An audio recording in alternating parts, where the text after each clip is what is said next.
¿Qué tal? Buenas noches. Sean ustedes bienvenidos a este espacio de conversación de nombre Punto de Fuga. Y bueno, parece ser que los síntomas vuelven a tomar un gran peso en nuestra cultura, maestro. Y todo el mundo habla de manera enloquecida sobre enfermedades, padecimientos, reglas, seguridades, pero yo recuerdo un libro que a mí me cautivó, que es un libro interesantísimo, maestro, que se llama En el poder y la enfermedad de Owen, donde habla del enorme gasto energético. La neurociencia le llama el gasto, el cociente de gasto orgánico que tiene un ser humano cuando es sometido a cargas poderosísimas de estrés. ¿Sí? Yo solamente voy a repetir una frase que me dijo a mí el gran doctor Valenzuela, Alejandro Valenzuela, que me la dijo un día platicando. El presidente Echeverría me dijo, para esta profesión, ¿sí?, hay que tener la capacidad de aprender diario, porque desafortunadamente nadie estudia para ser presidente. Y esto es un brincadero de ideas, decía. La idea me pareció poderosa. Cada día hay que aprender algo nuevo. El gasto debe ser brutal. Y maestro, usted sabe de grandes padecimientos que han tenido grandes líderes. Bueno, pero siguiendo con su idea, que es magnífica, la del libro El poder y la enfermedad de Lord David Owen. Es Lord, ¿verdad? Es Lord. Sí, ya lo nombraron Lord, no sé si antes o después del libro. Sí, pero y no es tan antiguo el libro, no estamos hablando bueno, del siglo pasado, sí, pero de la última parte del siglo pasado. El trastorno psicológico que padecen, de lo que habla Owen, casi todos los hombres de poder. Se refiere en una parte a los gobernantes. A los gobernantes. A los gobernantes, que luego de recibir tal cantidad de poder y no estar preparados para tenerlo en sus manos, sufren alteraciones psicológicas, mentales, que los llevan, dice Owen, al narcisismo y a tomar decisiones irresponsables y equivocadas. Echeverría sabe de eso. Sí, claro. Sabía de eso, Echeverría de tomar decisiones equivocadas y del narcisismo. Un representante de un narcisismo. Y varios otros después. Y cuando el narcisismo se va derivando en la megalomanía. Sí. Que la megalomanía viene siendo como el gran mal universal de muchos líderes del siglo XX. Pongo un ejemplo de enfermedades, ¿sí? Y no quiero poner el clásico de Kennedy porque lo hemos manejado mucho. Su sucesor, Lyndon Johnson, maestro. Un hombre que creo que ha sido mal juzgado porque creo que fue un hombre de gran liderazgo para poder solucionar todas las cosas internas y los programas sociales que estaban proponiendo Kennedy y él logró grandes programas sociales. Su problemática fue con la guerra civiles. Sí, maestro, él luchó mucho por eso.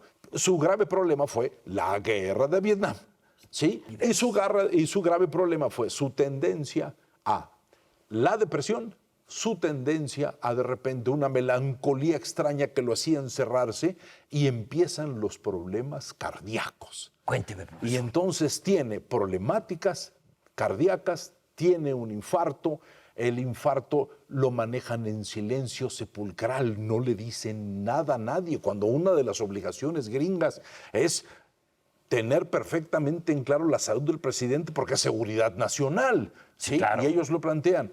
En ese proceso del desgaste cardíaco de Johnson va implícito de tendencias depresivas, procesos, comentan, hasta de ligeros delirios que hace que los generales estén preocupadísimos metafóricamente porque él no apachurra el botón rojo, con un problema grave de depresiones, momentos delirantes y un corazón que le retumbaba como se le daba la gana, maestro. Yo tengo otra enfermedad del poder. Los Austrias. Felipe IV, cuando nace su hijo, al poco tiempo, lo presenta en sociedad como, bueno, es el sucesor del trono. Y invita gente, la Gaceta de Madrid publica que ha nacido está el sucesor en el trono, un varón robusto, pleno de salud, las mejillas son rosadas, etc. Pero el embajador francés de Luis XIV, del Rey Sol, le escribe una carta que es pública y le dice: fui a la presentación del sucesor en el trono, que ha nacido. Tiene la cabeza llena de costras. En el cuello le supuran heridas. Es blanco y mofletudo. Le dice: en verdad, asusta verlo. Caramba. Asusta verlo. Decrépito. Y, por supuesto, el niño nació muy mal, 4 años siendo amamantada por 20 o 40 matronas que cobraban por amamantarlo y mantenerlo con vida. Su padre murió cuando él tenía 6 años, a la edad en que él aprendió a caminar, apenas. Aprendió a caminar a los 6 años. Luego no podía mantenerse fuera de la cama más de 2 horas.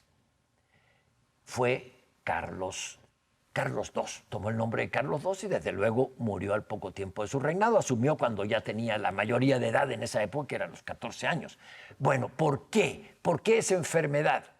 Es la enfermedad de cruzarse, de casarse, tener hijos, la endogamia entre familiares. Felipe IV fue un rey importante, sobre todo en las guerras religiosas, ya lo recordarán en los Países Bajos con no muy buena memoria.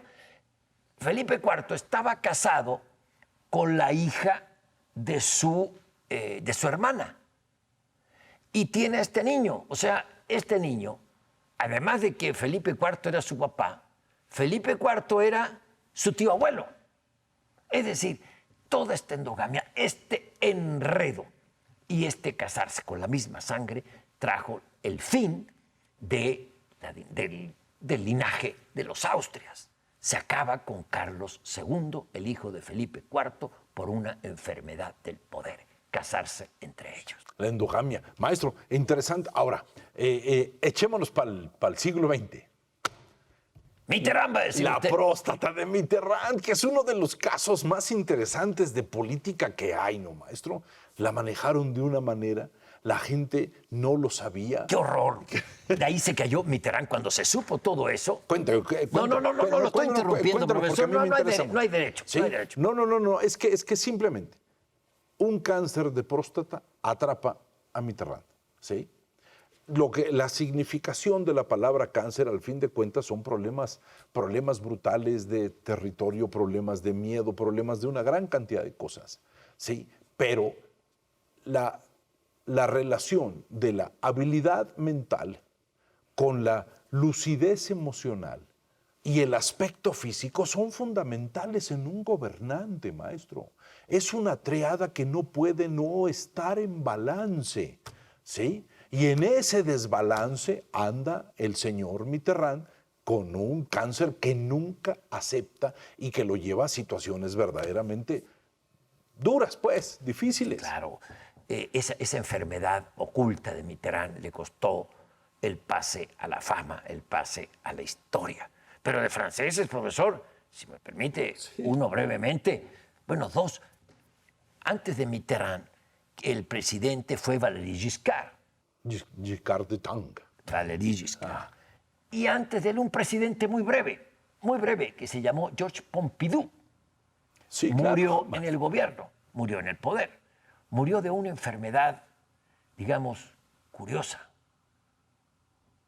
¿Sabe de qué murió? ¿De qué murió? De hemorroides.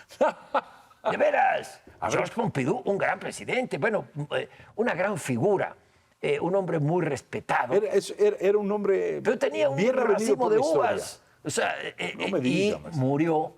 Y ahí está el museo, el segundo quizá museo de París, después del Louvre, es el Georges Ajá, Pompidou. es el Pompidou. Y murió de hemorroides. De eso, al primer año de su gobierno. Y vienen las elecciones y sube Valéry Giscard al poder. Antes ya sí mencionamos a los franceses, maestro.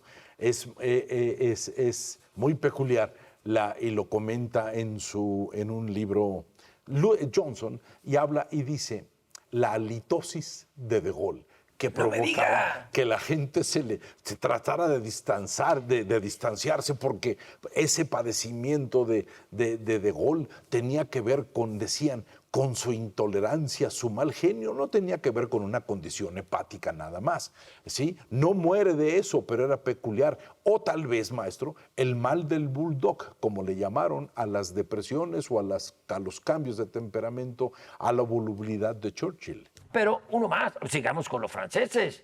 Napoleón. Hay tesis, hay escritos y hay, desde luego, comidillas y murmuraciones de que perdió Waterloo por sus hemorroides. La noche anterior a la batalla crucial, Napoleón no pudo dormir de la molestia de las hemorroides. Oye, maestro, parece que es un mal nacional en Francia, verdaderamente provocado por la enorme tensión que de repente pueden manejar. Aunque, ¿sabe quién narra muy bien todo este gran día de la batalla de Waterloo? Stefan Zweig.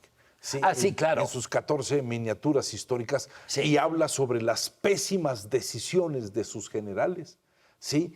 Y yo hablaría también sobre las pésimas órdenes y explicaciones que un hombre ya que había perdido en momentos la lucidez, porque la gran frase de Zweig, y no en ese libro, sino en otro comentario, es interesante: Napoleón despreció profundamente a quien necesitaba y buscó que lo amaran toda la vida. Y él los despreció. Es algo extraño esa ambivalencia, ¿verdad? Sí, Napoleón tenía algo especial en... Bueno, una más de Napoleón. Una más de Napoleón, la última. Eyaculatus precox. No me digas, en latín. ¿De dónde sacó? Eyaculación precoz. Claro que tenía eyaculación precoz. Napoleón está en un libro de un biógrafo, de un escritor británico, no me acuerdo en este momento, Shepard.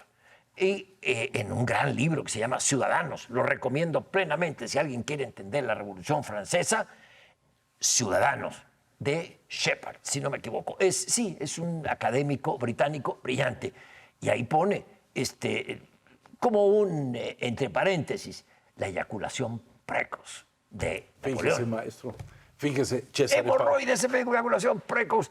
Pero está enterrado, sus restos reposan en los inválidos. Y es el hombre que Francia más venera. Exactamente. Maestro, mil gracias por el tema. Y solamente recordemos que una enfermedad, un síntoma, siempre tiene una correspondiente causa psicológica. No es un síntoma exclusivamente por un problema físico. Todo tiene que ver con cómo pensamos la realidad. Y de ahí saldrán o grandes realidades o pequeñas cosas de miedo. Maestro, mil gracias. Y nos veremos aquí el próximo sábado en este espacio de conversación de nombre Punto de Fuga, que hoy me divirtió mucho con toda la sintomatología francesa, maestro. Sí. Muchas gracias.